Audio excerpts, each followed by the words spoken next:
Estou de volta com temas super importantes e hoje, meu amigo e minha amiga, vou falar sobre a saúde do homem e da mulher. Vou abordar de uma forma descomplicada 12 temas de saúde de relevância social e com certeza muito importante para a sua saúde. Fique atento ao vídeo, pois as excelentes dicas de saúde que você terá acesso, com certeza irá lhe ajudar a ter uma vida longa e saudável. Sou o Dr. Adairton Almeida, graduado em Medicina, Enfermagem e pós-graduado em Enfermagem Obstétrica. Tenho 30 anos de atuação na área da saúde pública no Brasil. A partir de agora farei a diferença na sua vida, lhe dando excelentes dicas de saúde gratuitas. Portanto, inscreva-se no canal e receba notificações de excelentes novos vídeos postados em um dos melhores canais de dicas de saúde do Brasil. Sabemos que a prevenção é o mais importante para que possamos ter uma boa saúde. Por isso, hoje vamos ter uma conversa muito séria, que com certeza médico nenhum já teve com você. Vamos para as dicas de saúde? Você sabe o que é hipertensão arterial? Se mantenha no vídeo que eu vou lhe explicar de uma forma descomplicada. Nas dicas de saúde de hoje vou falar sobre a hipertensão arterial, ou seja, a pressão alta. A hipertensão arterial é uma doença crônica, caracterizada pelo aumento da pressão sanguínea na parede dos vasos, causando vários danos no organismo. 90% dos casos é genético e 10% é por conta de outras enfermidades, como insuficiência renal. Esse aumento da pressão na parede dos vasos causa vários danos no organismo. No Brasil, 300 mil pessoas morrem todos os anos por conta de complicações da hipertensão arterial. Portanto, caso você tenha hipertensão arterial, tome sua medicação corretamente para prevenir esses danos e não vir a óbito precocemente. Os sintomas da hipertensão arterial são os seguintes: algumas pessoas sentem dor na cabeça, tontura, zumbido no ouvido e fraqueza, mas a maioria das pessoas não sente nada e só vão se dar conta quando apresentar algumas sequelas, ou seja, alguns danos por conta das complicações da hipertensão arterial. Portanto, é super importante você verificar a sua pressão arterial, pois só assim você vai saber se é hipertenso ou não. As complicações crônicas da hipertensão arterial são várias, vou citar algumas. A pessoa pode apresentar derrame, que é o AVC, que pode ser isquêmico ou hemorrágico, por conta de obstrução ou rompimento de artéria que irriga o cérebro. Pode apresentar cegueira, por conta de danos no vaso que irriga o olho. Pode apresentar também infarto agudo do miocárdio, por conta de obstrução da artéria que irriga o coração. A pessoa vai apresentar também insuficiência cardíaca, por conta do excesso de trabalho do coração e de infarto que a pessoa já teve anteriormente. Pode apresentar insuficiência renal, por conta de danos no vaso que irriga o rins. Pode apresentar também trombose arterial, pelo mau funcionamento do coração, e com isso cria alguns trombos que podem obstruir algumas artérias, tanto no cérebro como no coração. Caso você tenha hipertensão arterial, faça o seu tratamento corretamente para prevenir essas sequelas e faça um acompanhamento com seu médico de confiança, pois ele vai lhe avaliar e ver como é que está realmente a sua situação, se a sua saúde está boa ou não. O diagnóstico da hipertensão arterial é feito de maneira simples. Basta você verificar a sua pressão arterial regularmente. Caso ela esteja 140 por 90 milímetros de mercúrio ou mais, você é hipertenso. Portanto, procure seu médico de confiança, que ele vai solicitar alguns exames complementares para confirmar o diagnóstico e fazer a classificação de gravidade.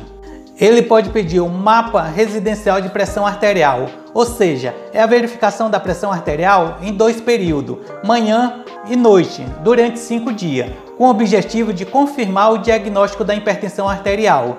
Ele pode solicitar também raio-x de tórax, para ver como é que está o seu pulmão e o tamanho e a forma do seu coração. Ele vai pedir também um eletrocardiograma, para ver o funcionamento do seu coração.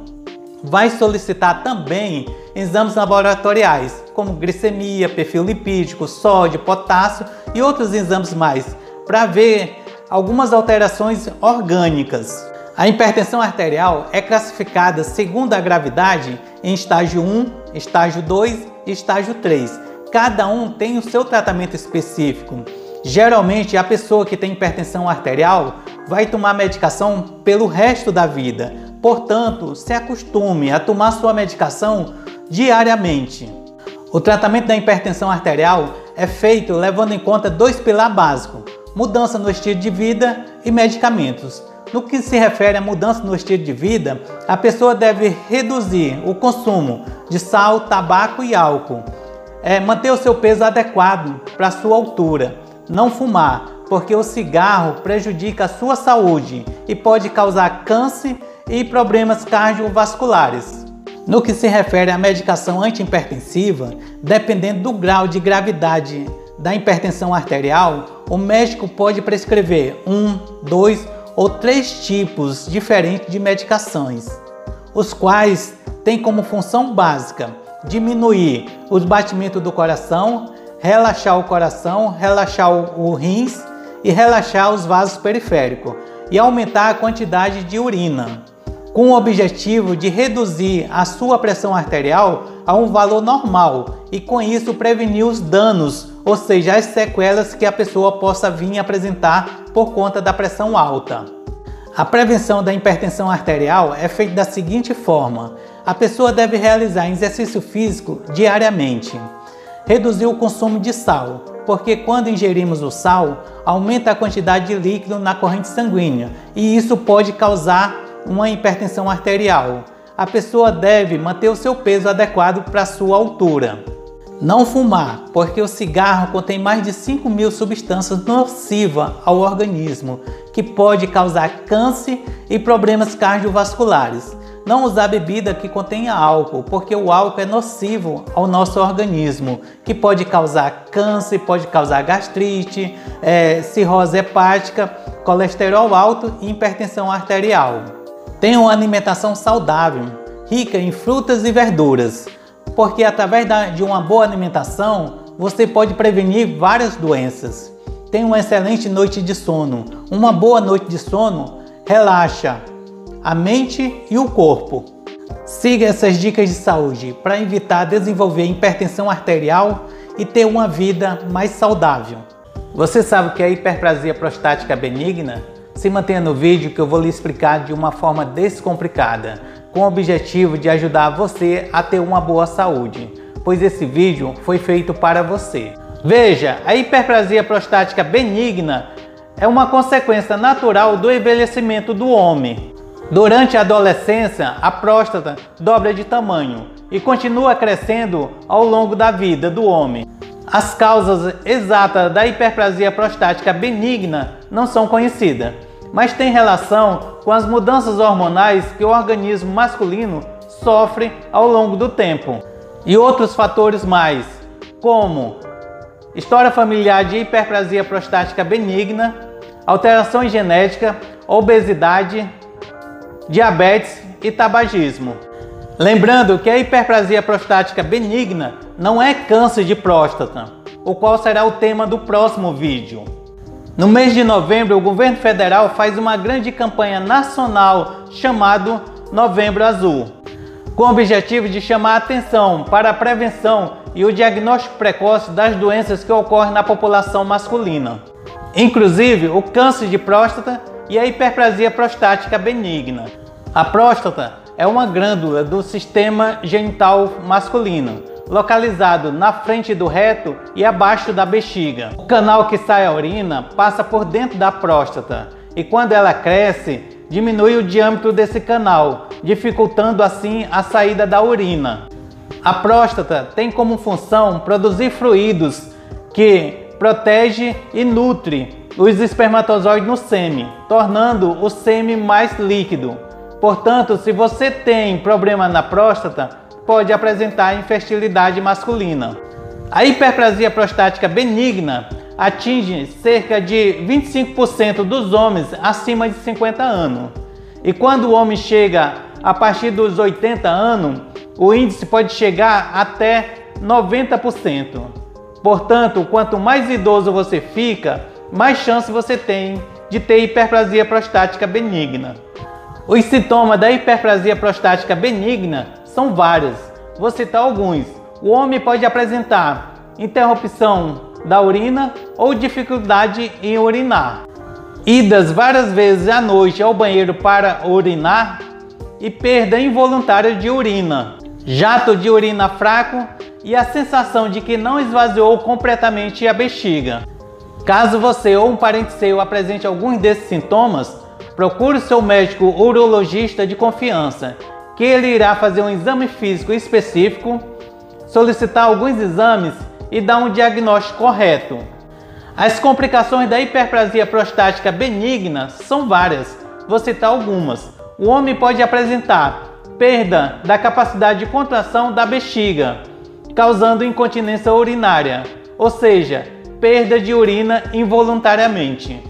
Infertilidade masculina, pela redução da produção dos fluidos que protege e nutre os espermatozoides.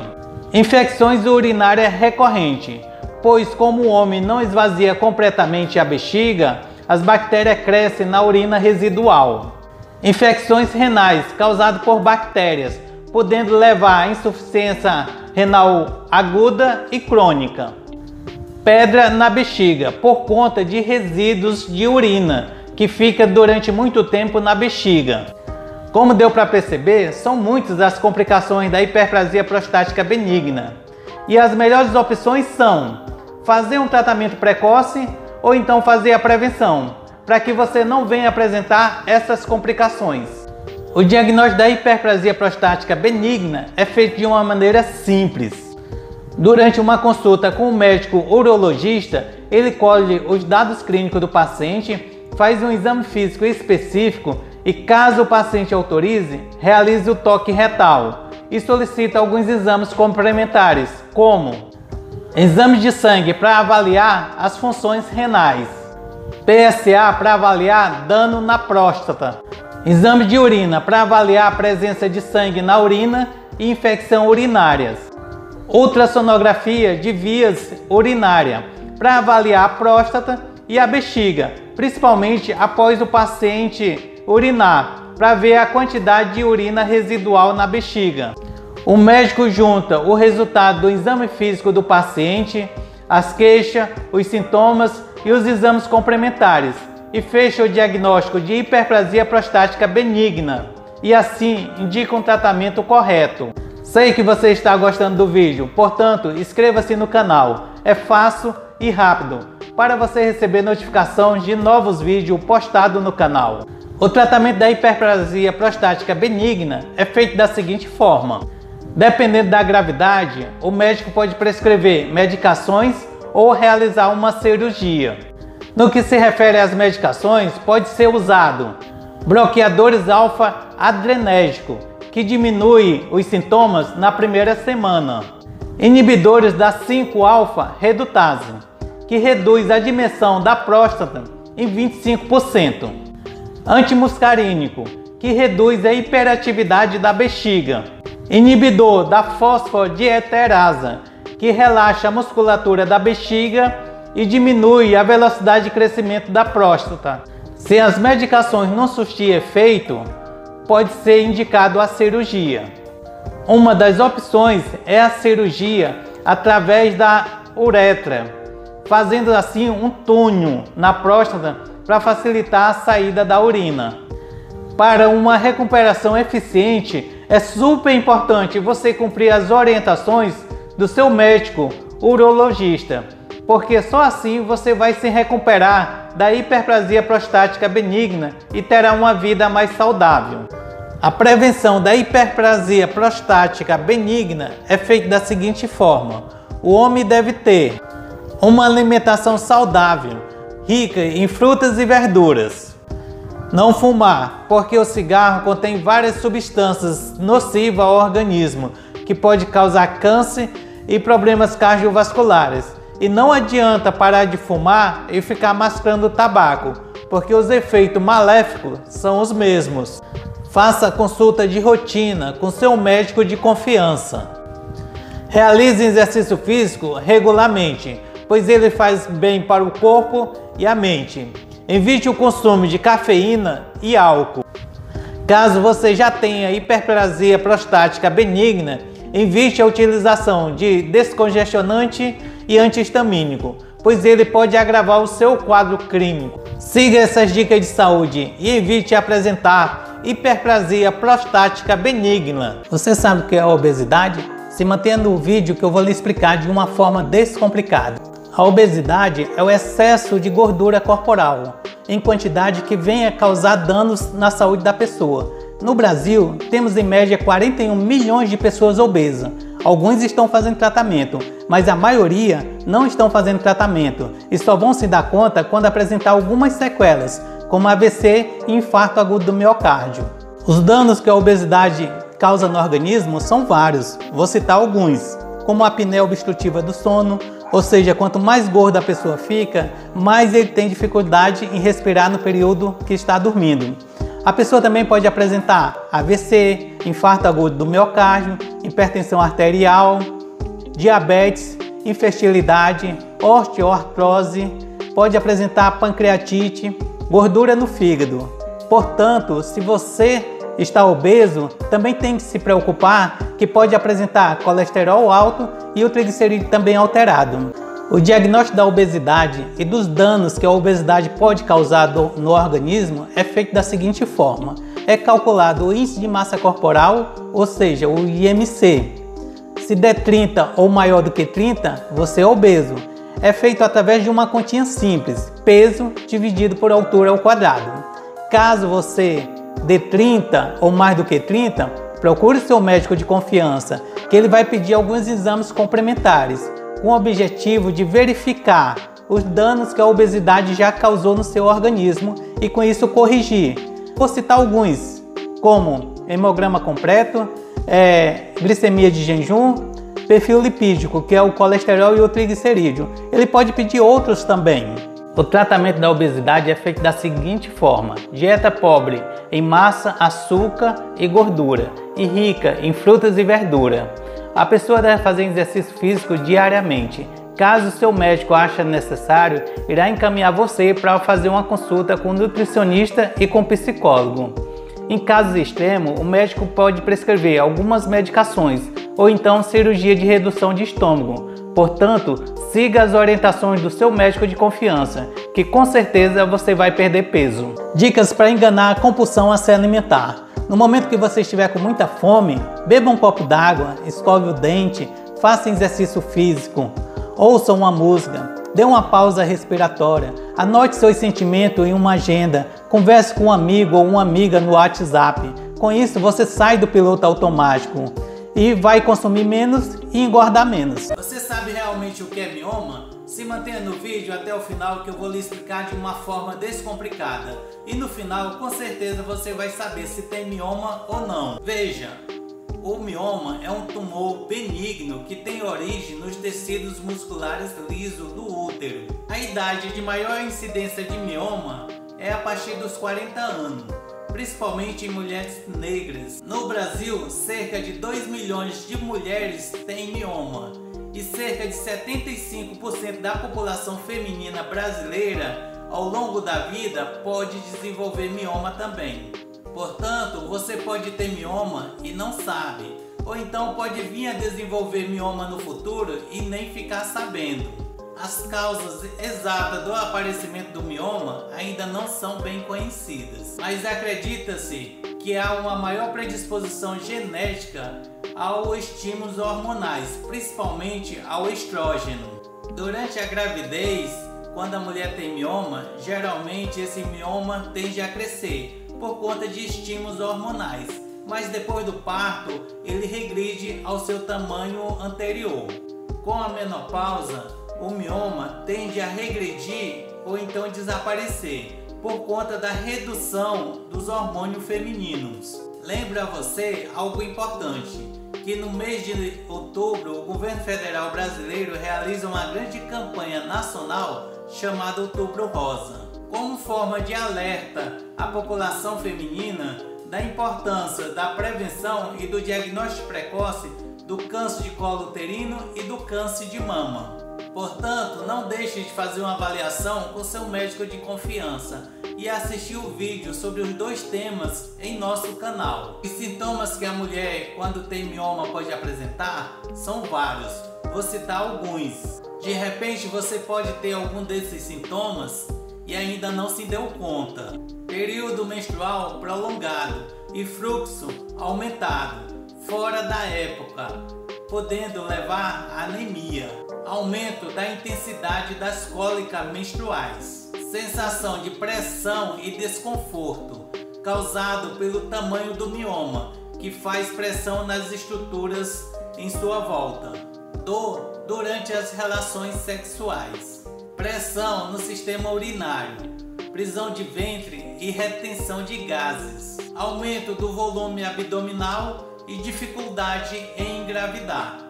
Caso você ou uma amiga sua esteja apresentando alguns desses sintomas, procure seu médico ginecologista de confiança, que ele irá fazer um exame físico específico, solicitar alguns exames complementares e dar um diagnóstico correto para poder fazer um tratamento eficiente. Lembrando que a maioria das mulheres que têm mioma não apresentam sintomas e só vão saber que tem mioma quando faz uma outra sonografia transvaginal de rotina, ou então por outro motivo.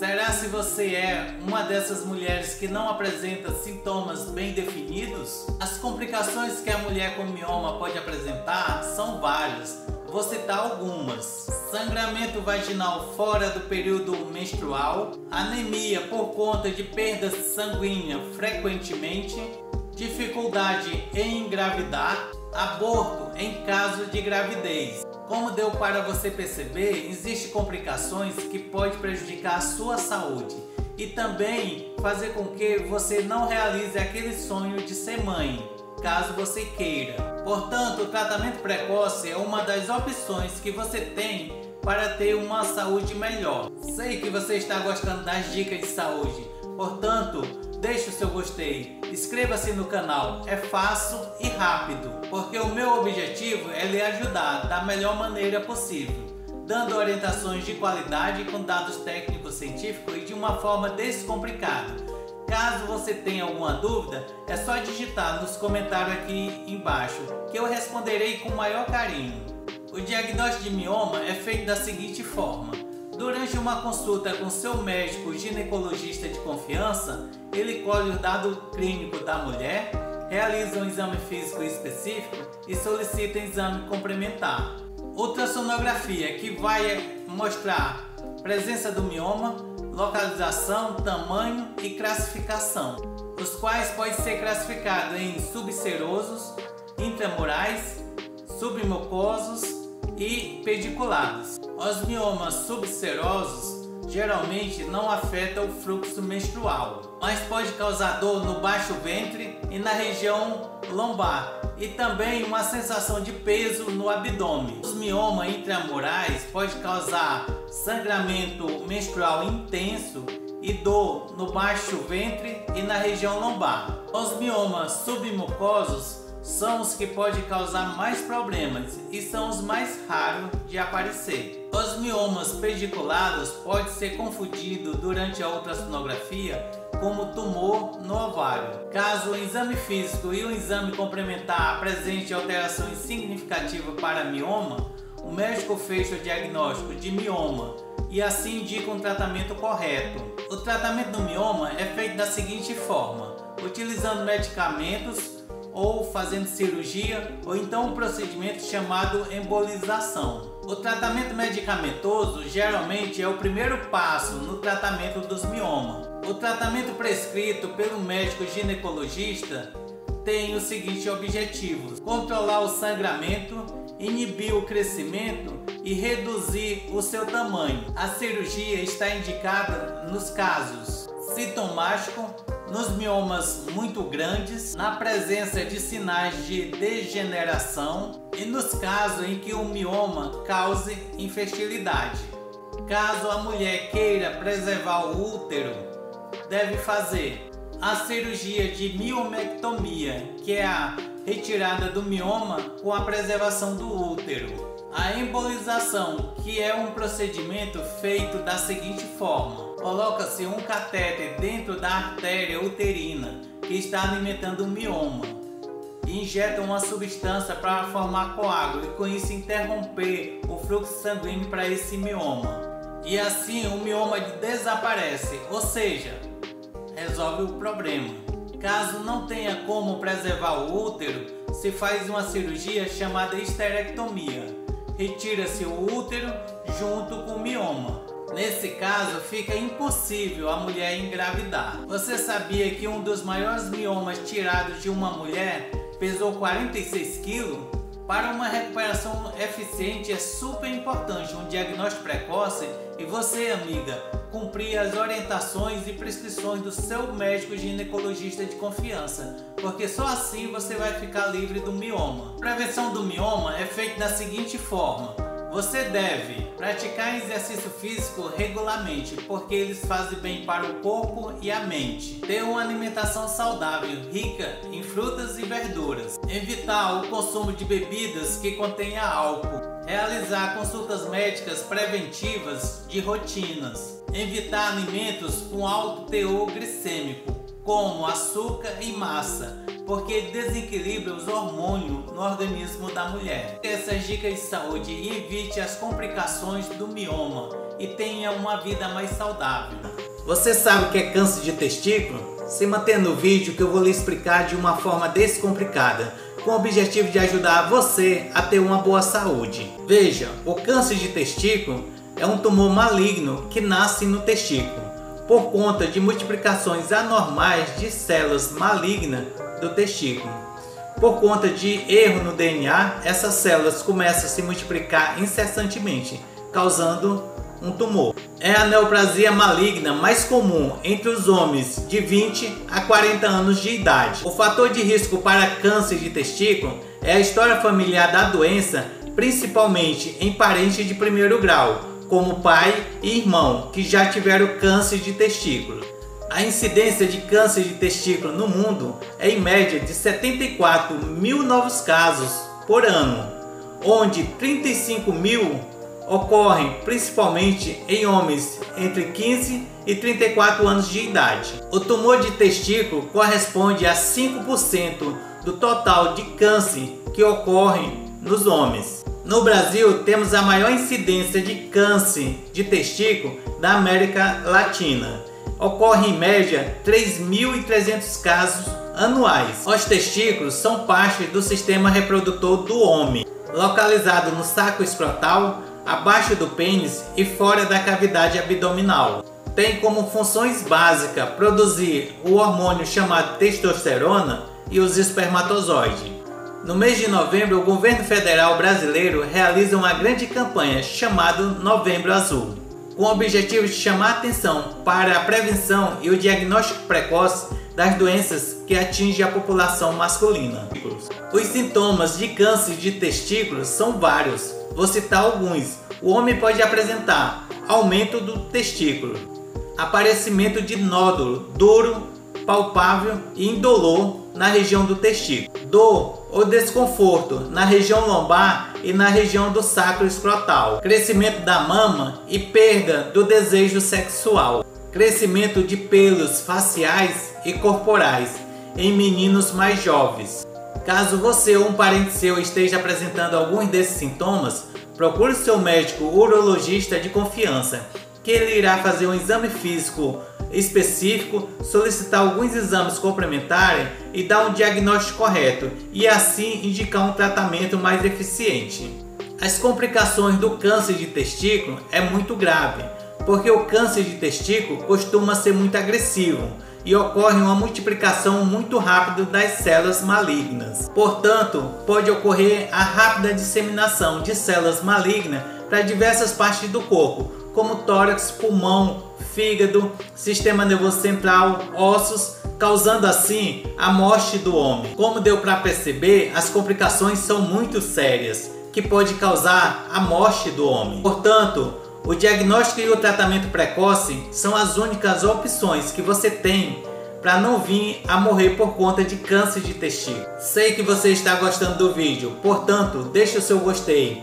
se inscreva no canal. É fácil e rápido para você receber notificações de novos vídeos postados no canal, porque o meu objetivo é lhe ajudar. O diagnóstico do câncer de testículo é feito da seguinte forma: durante uma consulta com um médico urologista, ele colhe os dados clínicos do paciente, realiza um exame físico específico e solicita alguns exames complementares, como ultrassonografia de testículo, para ver forma e tamanho, e também para ver se tem nódulos sugestivos de câncer.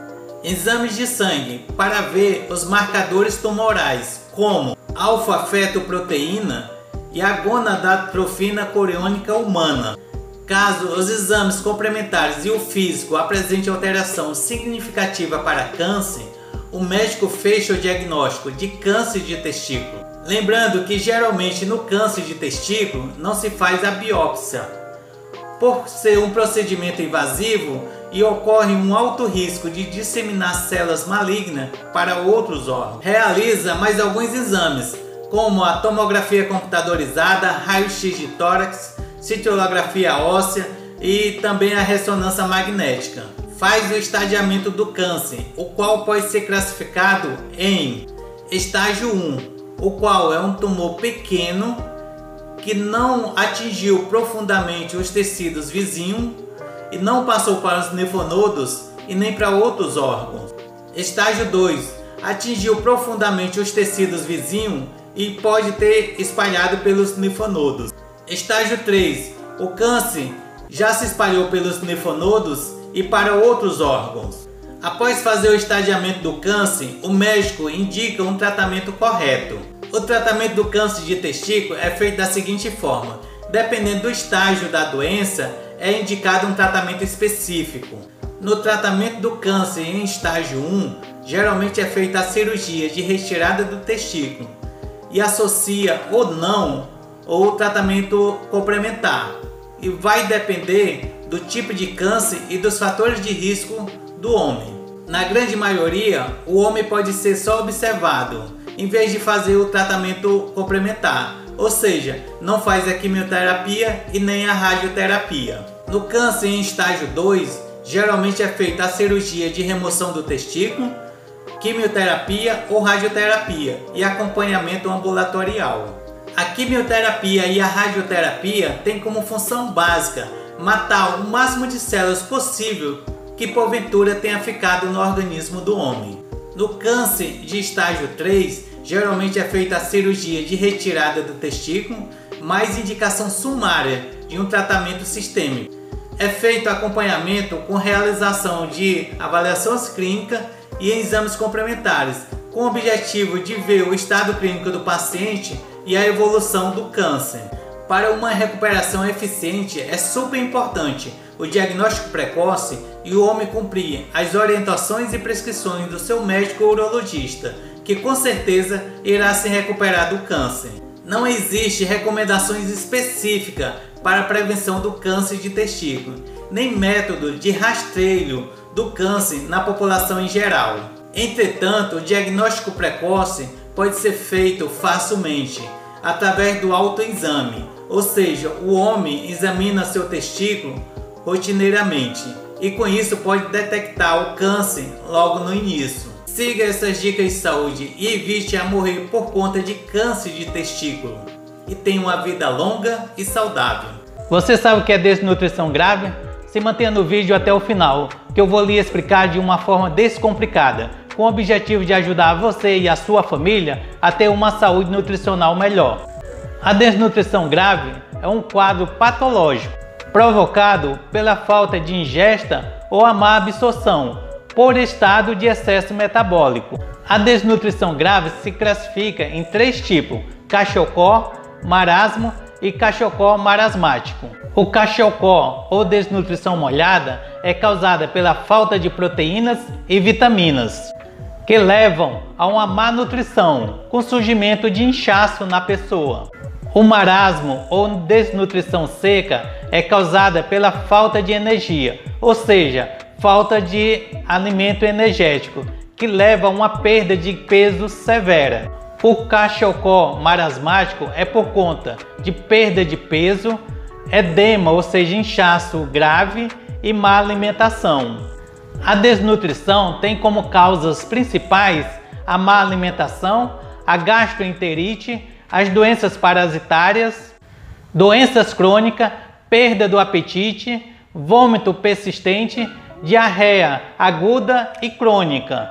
A desnutrição é um grave problema de saúde pública, pois morrem no mundo em média de 5,6 milhões de crianças por ano por conta da desnutrição infantil. Em 2022, tínhamos no Brasil, em média, 33 milhões de pessoas em situação de fome. A desnutrição grave ocorre principalmente nas pessoas que residem nas periferias das cidades, nas zonas rurais e nas aldeias indígenas. Os sintomas da desnutrição são vários, vou citar alguns. A pessoa com desnutrição cachocó pode apresentar anemia, apatia, inchaço no corpo e fígado grande, falta de apetite, cabelos delgados, pálidos e quebradiços, membros superiores magros e erupções no corpo. Já a desnutrição, conhecida como marasmo, a pessoa pode apresentar apatia ou irritabilidade, cara de velho, extremidades flácidas, peso corporal muito baixo e diminuição do tecido muscular e da gordura corporal.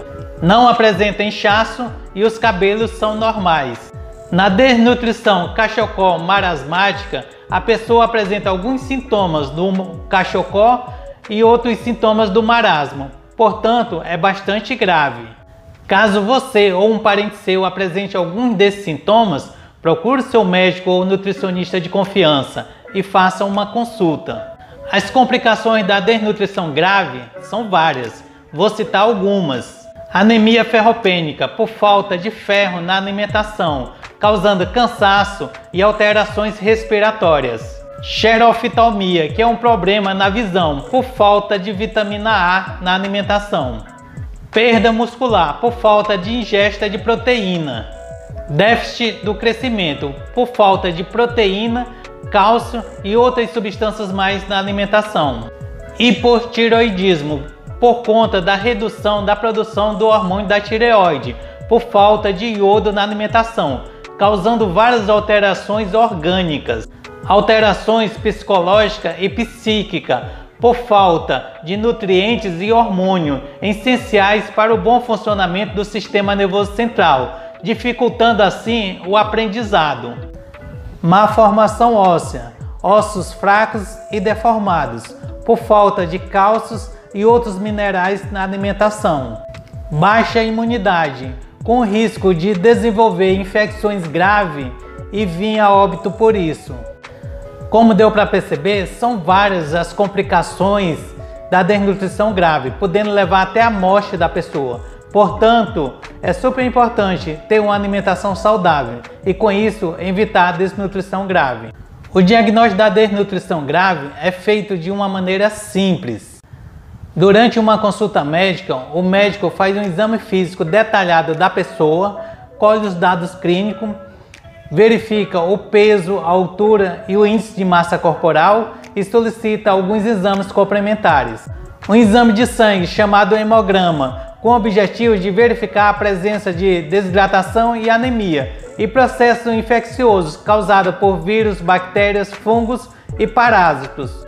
Exame de fezes chamado EPF, com o objetivo de verificar a presença de protozoários e aumentos intestinais, pois eles consomem nutrientes da pessoa. O médico pode solicitar também outros exames complementares, com o objetivo de fazer um levantamento completo das deficiências nutricionais da pessoa e de algumas doenças que possam estar contribuindo com a desnutrição dessa pessoa, e assim indicar um tratamento eficiente. Sei que você está gostando do vídeo, portanto, inscreva-se no canal, é fácil e rápido, para você receber notificações de novos vídeos postados no canal. O tratamento da desnutrição grave é feito da seguinte forma: o médico prescreve medicamentos e cuidados gerais, principalmente alimentar, aumento da ingesta de líquido ou administração de soro endovenoso, com o objetivo de corrigir a deficiência de alguns nutrientes e também corrigir a desidratação. Administra também antibiótico, com o objetivo de ajudar o organismo a combater as infecções bacterianas. Ferro, magnésio, zinco e vitaminas, com o objetivo de corrigir a deficiência de micronutrientes. Medicamentos antiparasitários, com o objetivo de eliminar os parásitos intestinais, pois eles consomem nutrientes da pessoa. Inicia uma dieta mais rica em nutrientes e com mais quilocaloria, com o objetivo de corrigir aos poucos a desnutrição. Orienta a pessoa a fazer repouso para não gastar os nutrientes energéticos. Para uma recuperação eficiente, é super importante cumprir as orientações do médico ou então do nutricionista, que com certeza você vai se recuperar da desnutrição grave. A prevenção da desnutrição grave é feita da seguinte forma: a pessoa deve ter uma alimentação equilibrada e saudável, ricas em frutas e verduras, proteínas e pequenas quantidades de carboidrato. Reduzir o consumo de refrigerantes, sucos industrializados e alimentos ultraprocessados em gerais, pois eles contêm substâncias nocivas ao organismo. Siga essas dicas de saúde e evite a desenvolver desnutrição grave e tenha uma vida mais saudável. Caso você tenha ficado com alguma dúvida sobre desnutrição, faça sua pergunta aqui no canal, que eu responderei com o maior carinho, utilizando explicações descomplicadas com dados técnicos científicos. Você sabe o que é varicocele? Se mantenha no vídeo que eu vou lhe explicar de uma forma descomplicada, com o objetivo de ajudar você a ter uma boa saúde. Veja, a varicocele nada mais é do que a dilatação das veias que drenam o sangue dos testículos. Isso ocorre devido à incompetência das válvulas venosas associada ao refluxo venoso. Temos como causa principal a incompetência ou até mesmo a ausência congênita das válvulas nas veias espermáticas. A incidência mundial de varicocele na população masculina é aproximadamente 25% dos homens que apresentam alteração no sêmen têm varicocele e 11% dos homens que não apresentam alteração no sêmen também têm varicocele.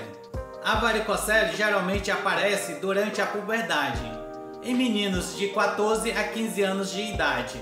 Como no início não apresenta sintomas bem definidos, pode demorar anos para ser identificada, ou seja, diagnosticada. Os testículos fazem parte do sistema genital masculino, localizado abaixo do pênis, dentro do saco escrotal e fora da cavidade abdominal. Os testículos têm como funções principais produzir o hormônio masculino, chamado testosterona, que tem várias funções em nosso organismo, e também produzir os espermatozoides, que são essenciais na reprodução humana. No mês de novembro, o governo federal brasileiro realiza uma grande campanha nacional chamada Novembro Azul, com o objetivo de chamar a atenção para a prevenção e o diagnóstico precoce das doenças que mais ocorrem na população masculina, inclusive o câncer de próstata, a hiperplasia prostática benigna, câncer de testículo e a andropausa, os quais já temos vídeos postados no canal sobre esses temas, e também a varicocele. Os sintomas da varicocele são vários, mas entretanto existem alguns pacientes que não apresentam sintomas nenhum. Os sintomas geralmente aparecem em dias de altas temperaturas, quando o homem faz muito exercício físico e também quando o homem fica muito tempo sentado ou em pé. Os sintomas principais são dor no testículo, sensação de peso e desconforto. Veias dos testículos dilatadas, que podem ser observadas. Testículo menor do lado onde estão as veias dilatadas, por conta do problema no fluxo sanguíneo. Caso você ou um parente seu esteja apresentando algum desses sintomas, procure seu médico urologista de confiança, que ele irá fazer um exame físico específico, solicitar alguns exames complementares e dar um diagnóstico correto, e com isso indicar um tratamento mais eficiente. As complicações da varicocele são poucas, mas eu vou citar duas. O homem pode apresentar redução da fertilidade por conta da deficiência da irrigação sanguínea na veia espermática, e com isso ocorre pouca produção de espermatozoide. Dor escrotal por conta das varizes no testículo. Como deu para perceber, existem complicações que podem prejudicar a sua saúde. Portanto, o tratamento precoce é a opção que você tem para ter uma vida mais saudável. Sei que você está gostando do vídeo, portanto, deixe o seu gostei.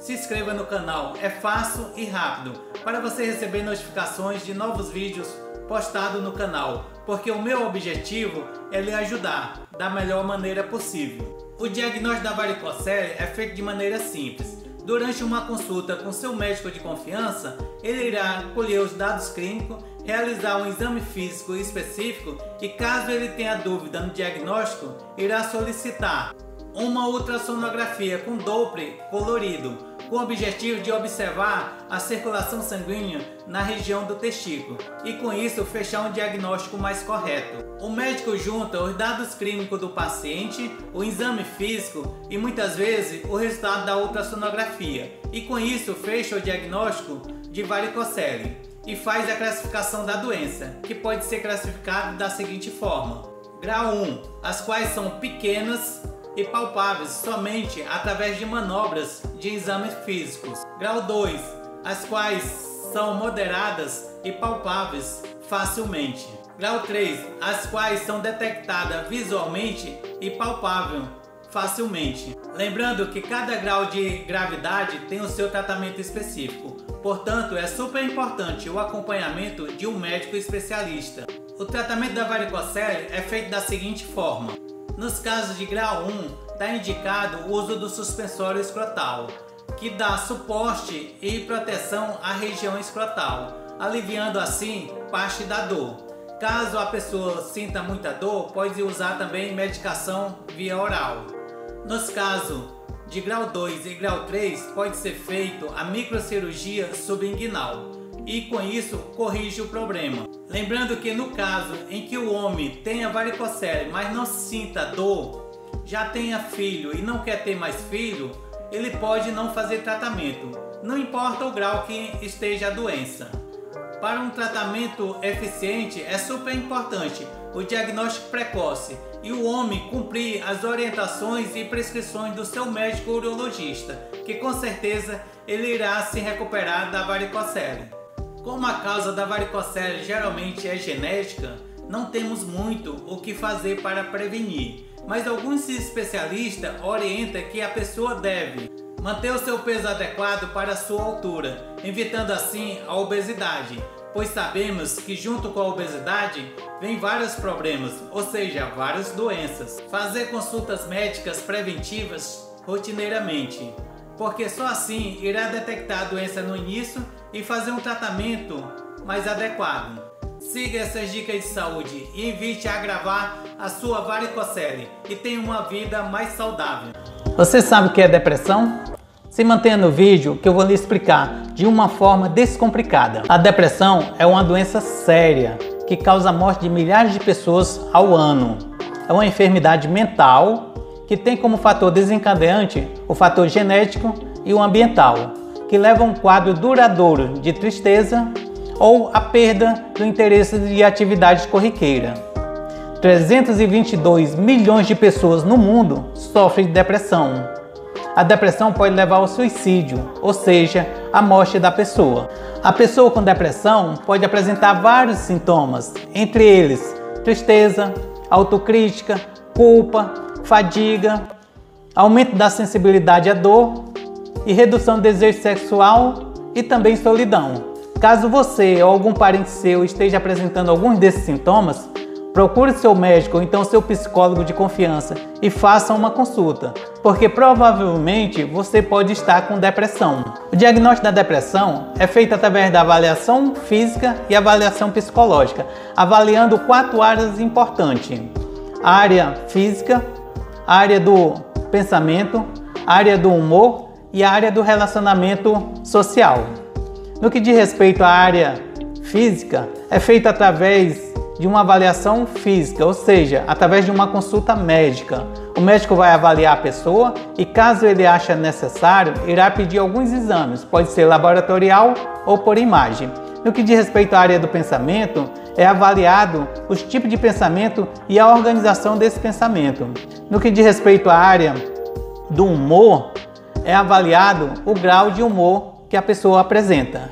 E no que diz respeito à área do relacionamento social, é verificado como a pessoa se relaciona com outras pessoas.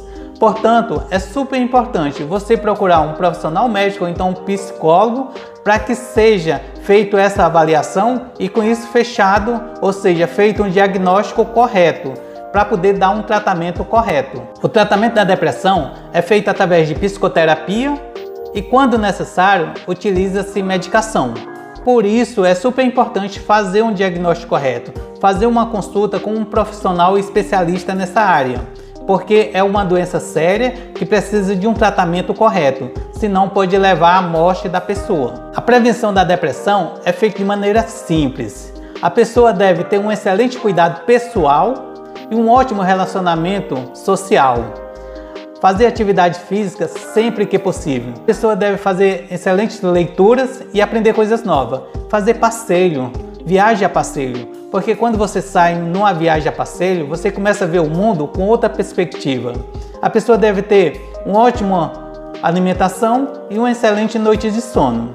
Essas dicas de saúde é super importante que você realize cada uma delas para fazer com que reduza o risco de você vir a desenvolver a depressão. Você sabe o que é câncer de mama?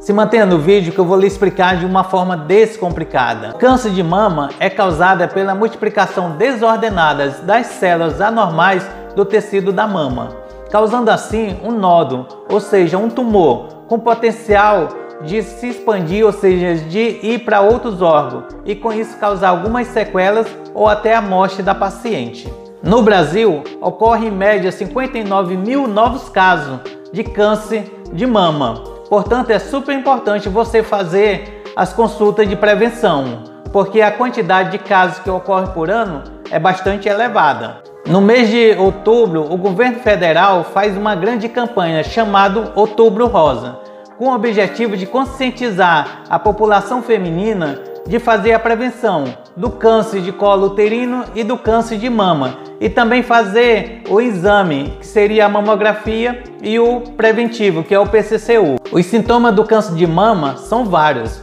vou citar alguns.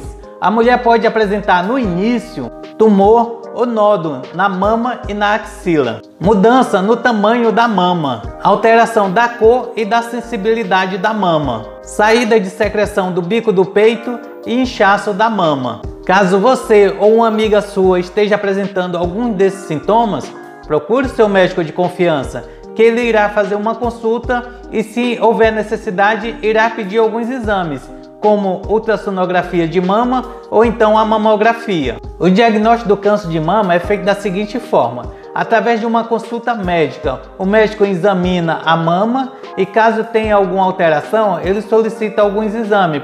Pode ser a ultrassonografia ou a mamografia. Caso dê alteração significativa nesse exame, é feita uma biópsia do tecido da mama, com o objetivo de descartar ou confirmar o câncer e também fazer a classificação de gravidade, para poder fazer um tratamento mais correto. Lembrando que o Sistema Único de Saúde do Brasil, ou seja, o SUS, tem o seguinte protocolo: todas as mulheres a partir dos 50 anos devem fazer a mamografia, com o objetivo de verificar a saúde da mama. E com isso, descartar um possível diagnóstico de câncer, ou então fazer um diagnóstico de câncer logo no início e fazer o tratamento sem muitas complicações. O tratamento do câncer de mama é feito da seguinte forma: nos casos inicial é feito com cirurgia. O médico, através de um procedimento cirúrgico, retira o nódulo, ou seja, o tumor, retira o câncer, e geralmente a taxa de cura é muito alta. Lembrando que às vezes é feita a cirurgia, mas algumas sessões de quimioterapia e radioterapia, com o objetivo de eliminar, ou seja, de matar algumas células malignas que porventura ainda tenha ficado no organismo, e com isso proporcionar uma recuperação completa da paciente. Nos casos mais graves, o tratamento do câncer de mama é feito com quimioterapia e radioterapia. Nessa fase, geralmente o câncer já tem passado para outro órgão. por isso não se pode mais fazer a cirurgia. A quimioterapia e a radioterapia têm como objetivo matar o máximo possível de célula maligna que está causando o câncer e com isso aumentar a sobrevida da paciente. A prevenção do câncer de mama é feita da seguinte forma: a mulher deve, a partir dos 50 anos, fazer o seu exame de mamografia. Caso não dê alteração significativa, é feito a cada 2 anos. Praticar exercício físico, porque o exercício físico é essencial para ter uma boa saúde. Manter o seu peso adequado para a sua altura, porque sabemos que quanto mais obesa a pessoa fica, mais risco tem de desenvolver vários tipos de doença. Evitar ou reduzir o consumo de bebida que contenha álcool, porque o álcool é muito prejudicial à saúde, pode causar gastrite, cirrose e câncer.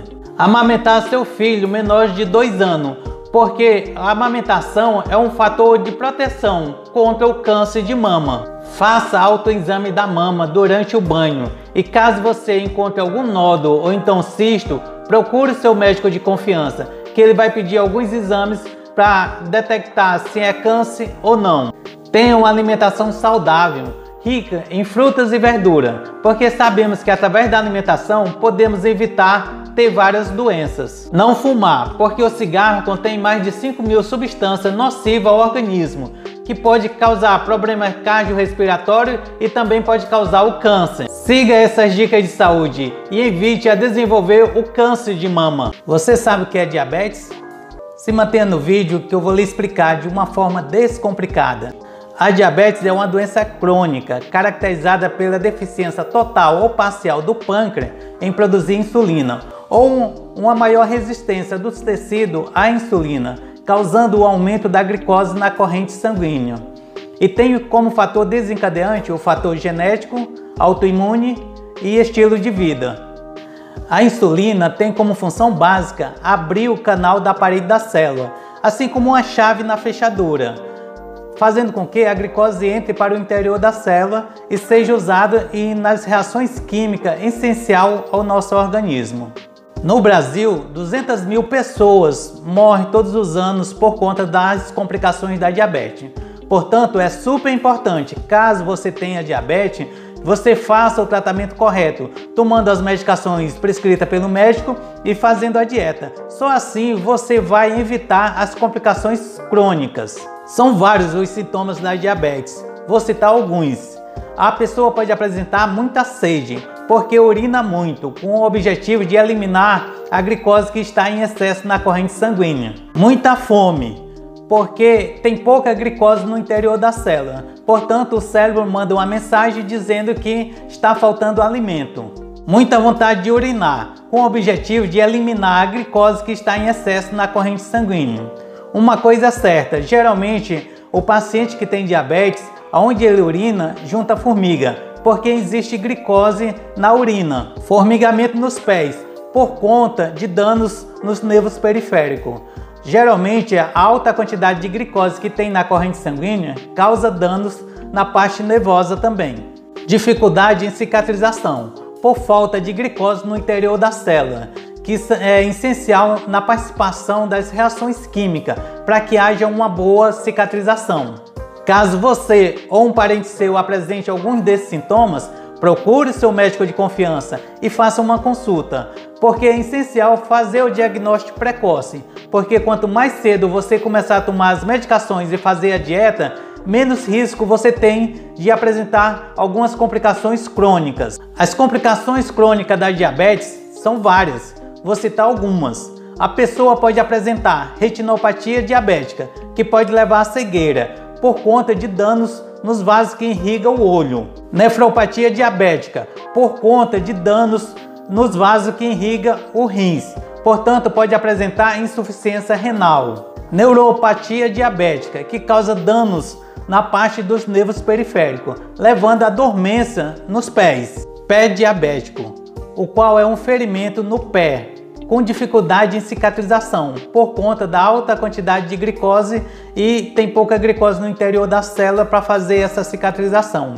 Muitas vezes, o paciente que tem pé diabético é preciso fazer uma cirurgia de amputação do pé ou então da perna, para que haja uma cicatrização melhor e com isso o paciente não venha desenvolver sepsemia, ou seja, uma infecção generalizada que pode levar até ao óbito do paciente. O diagnóstico da diabetes é feito de maneira simples, através de exame de sangue. Pode ser feito através de exames de glicemia de jejum, hemoglobina glicada ou teste de tolerância à glicose. Todos esses exames devem ser feitos com a pessoa em jejum, para que não dê alteração e seja feito um diagnóstico correto, para que seja feito um tratamento adequado. A diabetes se classifica em diabetes tipo 1, diabetes tipo 2, diabetes gestacional e diabetes de outras causas. Todos têm o seu tratamento específico, portanto, cumpra as orientações do seu médico de confiança. Lembrando que o tratamento geralmente é feito pelo resto da vida, portanto, tome sua medicação diariamente e faça sua dieta correta, pois só assim você vai impedir que ocorram as complicações crônicas da diabetes. O tratamento da diabetes é feito levando em conta 2 pilares básicos: mudança no estilo de vida e medicamentos em comprimido e injetável. No que se refere à mudança no estilo de vida, a pessoa deve evitar, ou seja, reduzir o consumo de massa e doce, porque a massa e o doce, quando ingerido, ao ser absorvido, se transforma em glicose e aumenta a quantidade de glicose na corrente sanguínea, e com isso vai causar vários danos no organismo. A pessoa também deve fazer exercício físico sempre que possível, porque o exercício físico é essencial para que você tenha uma saúde melhor. Geralmente, o diabetes tipo 2, o tratamento é feito à base de comprimido. O médico pode prescrever 1 ou 2 tipos diferentes de medicação. Todos eles têm a função de diminuir a glicose no seu organismo. E as funções básicas dos comprimidos para diabéticos são as seguintes: estimular o pâncreas a produzir mais insulina, reduzir a resistência periférica à insulina e também reduzir a absorção de carboidrato, porque o carboidrato, quando é absorvido, ele se transforma em glicose e com isso vai aumentar a quantidade de glicose no seu organismo. O tratamento da diabetes tipo 1 e gestacional é feito à base de insulina, ou seja, é injetado o hormônio insulina. Com isso, vai corrigir a quantidade de insulina do seu organismo e vai baixar a quantidade de glicose. Portanto, é super importante você fazer uma consulta com seu médico de confiança, que ele vai passar a quantidade correta para corrigir essa alteração da glicose e com isso evitar as complicações crônicas da diabetes. A prevenção da diabetes é feita da seguinte forma: a pessoa deve manter o seu peso adequado para a sua altura, porque sabemos que quanto mais obeso você fica, mais chance você tem de desenvolver diabetes e hipertensão arterial. Portanto, procure manter o seu peso adequado para a sua altura. Reduza o consumo de massa e doce, porque a massa e o doce, quando ingerido e absorvido, se transforma em glicose e vai aumentar a quantidade de glicose no seu organismo e pode causar vários danos em alguns órgãos. Faça exercício físico regularmente, porque o exercício físico é essencial para manter um corpo mais saudável. Tenha uma alimentação saudável, rica em frutas e verduras, porque através de uma boa alimentação podemos evitar adoecer. Faça consulta médica de rotina, ou seja, de prevenção, porque através de uma consulta médica de rotina você pode descobrir algumas doenças e fazer o tratamento o mais precoce possível. Siga essas dicas de saúde e evite a desenvolver diabetes e tenha uma vida mais saudável. Você sabe o que é fibromialgia? Se mantenha no vídeo que eu vou lhe explicar de uma forma descomplicada. Permaneça no vídeo até o final, porque o assunto que eu irei explicar a partir de agora é super importante para você entender, respeitar e ajudar as pessoas que sofrem com fibromialgia. A fibromialgia é uma síndrome dolorosa, reumática e idiopática, ou seja, não sabemos a causa. É multifatorial, que provoca um ligeiro aumento da tensão muscular, caracterizada por dores musculares e nos tecidos fibrosos, como os tendões e ligamentos, tipo crônico, difuso e flutuante. Os fatores de risco que aumentam a chance de você ter fibromialgia são sexo feminino, ou seja, ser mulher, história familiar de parentes que já têm fibromialgia e também pessoas que já têm lúpus ou artrite reumatoide. A prevalência da fibromialgia na população em geral é entre 0,2 a 6,6% da população mundial. É absurdamente mais prevalente na população feminina, ou seja, as mulheres têm mais fibromialgia do que os homens. Dia 12 de maio é o Dia Mundial de Conscientização e Enfrentamento da Fibromialgia. Daí você tira que a fibromialgia é uma doença de grande relevância social. A causa da fibromialgia, como eu já falei, é idiopática, ou seja, não sabemos da causa certa ainda. A fibromialgia pode aparecer na vida de uma pessoa após um trauma físico, psicológico ou uma grande infecção. Segundo alguns pesquisadores da doença, a pessoa que tem fibromialgia possui as taxas aumentadas de algumas substâncias da inflamação no líquido do sistema nervoso central, o qual sugere que está havendo uma inflamação local. Apresentam também desequilíbrios hormonais que alteram algumas funções orgânicas. Os hormônios são substâncias químicas produzidas pelo organismo que atuam como mensageiro, que controlam e coordenam as atividades em todo o corpo. Portanto, o seu desequilíbrio prejudica o funcionamento correto do seu organismo, prejudicando assim a sua saúde. Na maioria dos casos, o sintoma da fibromialgia vai surgindo de forma progressiva e as pessoas vão percebendo os sintomas aos poucos. Vou citar alguns desses sintomas: dor em quase todo o corpo, como no pescoço, no ombro, no cotovelo, no joelho, no quadril, nas costelas, fadiga e sono não reparador, e também dificuldade em concentração e na memória, ansiedade e depressão, formigamento ou dormências em parte do corpo, impressão de que algumas partes do corpo estão inchadas, dor de cabeça e tontura, grande sensibilidade ao toque e à pressão em partes do corpo. Caso você ou um parente seu esteja apresentando algum desses sintomas, procure seu médico reumatologista de confiança, que ele irá fazer uma avaliação clínica detalhada, diagnóstico e um tratamento correto. O diagnóstico da fibromialgia é clínico, não há exames que o comprovem. Portanto, não é necessário fazer exames de imagem, como tomografia computadorizada, ressonância magnética, ultrassonografia, raio-x ou exame laboratorial para confirmar o diagnóstico dado pelo médico reumatologista. O diagnóstico é feito da seguinte forma: durante uma consulta médica, o médico colhe os dados clínicos do paciente, faz um exame físico detalhado, identificando os pontos dolorosos no corpo da pessoa. Junta isso com as queixas e os sintomas relacionados aos demais sistemas: nervoso central, muscular e urinário, reprodutor feminino, articular, gastrointestinal e ocular. E fecha o diagnóstico de fibromialgia. Sei que você está gostando do vídeo, portanto se inscreva no canal para ajudar o canal a crescer e para você receber notificações de novos vídeos postados no canal.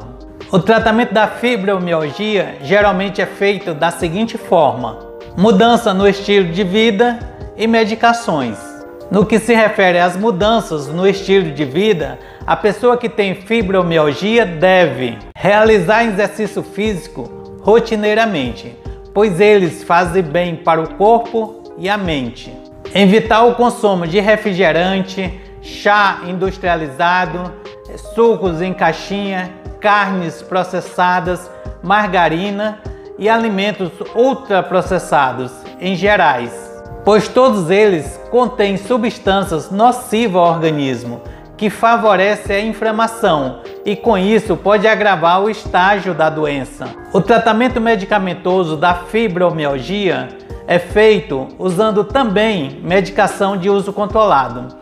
Portanto, alguns desses medicamentos podem causar dependência ao mesmo.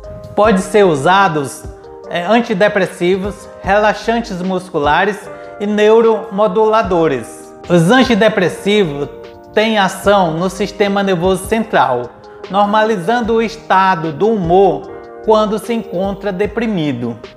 Os relaxantes musculares tem um propósito de aliviar em pouco tempo as dores musculares. Os neuromoduladores têm a capacidade de prolongar ou reduzir o efeito de um neurotransmissor, podendo adequar as respostas aos estímulos, como o da dor ou das contrações musculares. Portanto, tome as medicações conforme as prescrições do seu médico reumatologista de confiança.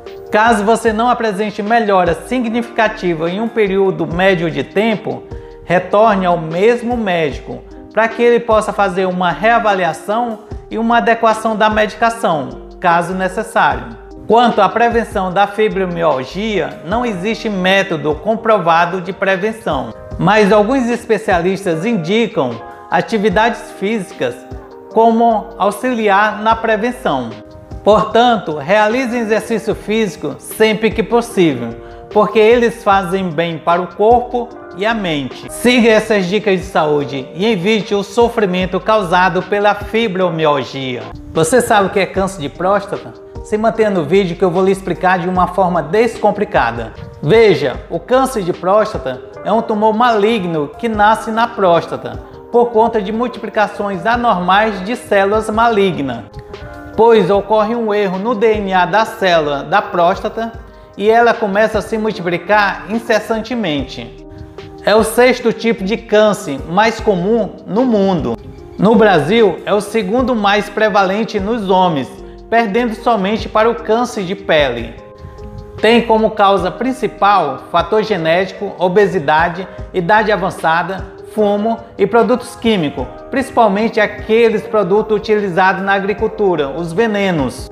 O Instituto Nacional do Câncer, o INCA, aponta para uma média de 65 mil novos casos de câncer de próstata por ano no Brasil. E a taxa de mortalidade é em média de 15 mil óbitos por ano por conta do câncer de próstata. No mês de novembro, o governo federal realiza uma grande campanha nacional chamada Novembro Azul, com o objetivo de chamar a atenção para a prevenção e o diagnóstico precoce das doenças que mais atingem a população masculina. Inclusive a hiperplasia prostática benigna, que é tema de um outro vídeo, e o câncer de próstata. A próstata é uma glândula do sistema genital masculino, localizado na frente do reto e abaixo da bexiga. O canal que sai a urina passa por dentro da próstata e quando ela cresce, diminui o diâmetro desse canal, dificultando assim a saída da urina. A próstata tem como função básica produzir fluidos que protege e nutre os espermatozoides e também faz com que o sêmen fique mais líquido. Portanto, se você tiver problema na próstata, pode ter problemas de infertilidade. Os sintomas do câncer de próstata são vários, vou citar alguns. O homem pode apresentar vontade de urinar frequentemente, jato de urina fraco ou interrompido, sangue na urina ou no sêmen, impotência sexual e perda involuntária de urina, retenção urinária com sensação de que não esvaziou completamente a bexiga. Caso o câncer já tenha passado para o sistema esquelético, o homem pode sentir dor na coluna, dor no braço, dor na perna, no ombro e em outras partes do corpo. Perda de peso sem justificativa, ou seja, sem estar fazendo dieta nem exercício físico que justifique essa perda de peso. Caso você ou um parente seu esteja apresentando alguns desses sintomas, procure seu médico urologista de confiança, que ele irá fazer um exame físico específico, solicitar alguns exames complementares e dar um diagnóstico correto e indicar um tratamento eficiente. As complicações do câncer de próstata são várias, vou citar algumas, como infecções urinárias recorrentes, porque o homem não consegue esvaziar completamente a bexiga e as bactérias crescem na urina residual. Perda da capacidade de contração da bexiga, causando incontinência urinária, ou seja, o homem perde urina involuntariamente. Infecção renal por bactérias, podendo levar à insuficiência renal aguda e crônica. Pedra na bexiga por conta de resíduos de urina que fica na bexiga. Infertilidade masculina, pela redução da produção dos fluidos que protege e nutre os espermatozoides. Interrupção da urina, pelo fechamento involuntário do canal por onde passa a urina. Morte do homem, pois o câncer, quando não é tratado precocemente, passa para outros órgãos e termina matando o homem. Como deu para perceber, são muitas as complicações que podem levar até a morte do homem. Portanto, a prevenção e o tratamento precoce são as únicas opções que você tem para não vir a morrer por conta de câncer. O diagnóstico do câncer de próstata é feito da seguinte forma. Durante uma consulta com o médico urologista, ele colhe os dados clínicos do paciente e faz um exame físico específico e, caso o paciente autorize, ele realiza o toque retal e solicita alguns exames complementares. Ultrassonografia de vias urinárias para avaliar a próstata, a bexiga e os rins. Exames de sangue para avaliar as funções renais e PSA para avaliar a próstata. Exame de urina para avaliar se tem sangue na urina ou infecção urinária. Caso os exames complementares e o físico apresentarem alterações significativas, é solicitado ou realizado uma biópsia do tecido da próstata. A biópsia é feita da seguinte forma: é retirado pequenos pedaços do tecido da próstata e feito um estudo microscópico para ver se tem algumas células malignas. Com o resultado da biópsia positiva para câncer, o médico fecha o diagnóstico de câncer de próstata. Realiza mais alguns exames, como tomografia computadorizada, ressonância magnética, cintilografia óssea e assim indica um tratamento correto. Sei que você está gostando do vídeo, portanto, inscreva-se no canal, é fácil e rápido, para você receber notificações de novos vídeos postados no canal. O tratamento do câncer de próstata é feito da seguinte forma.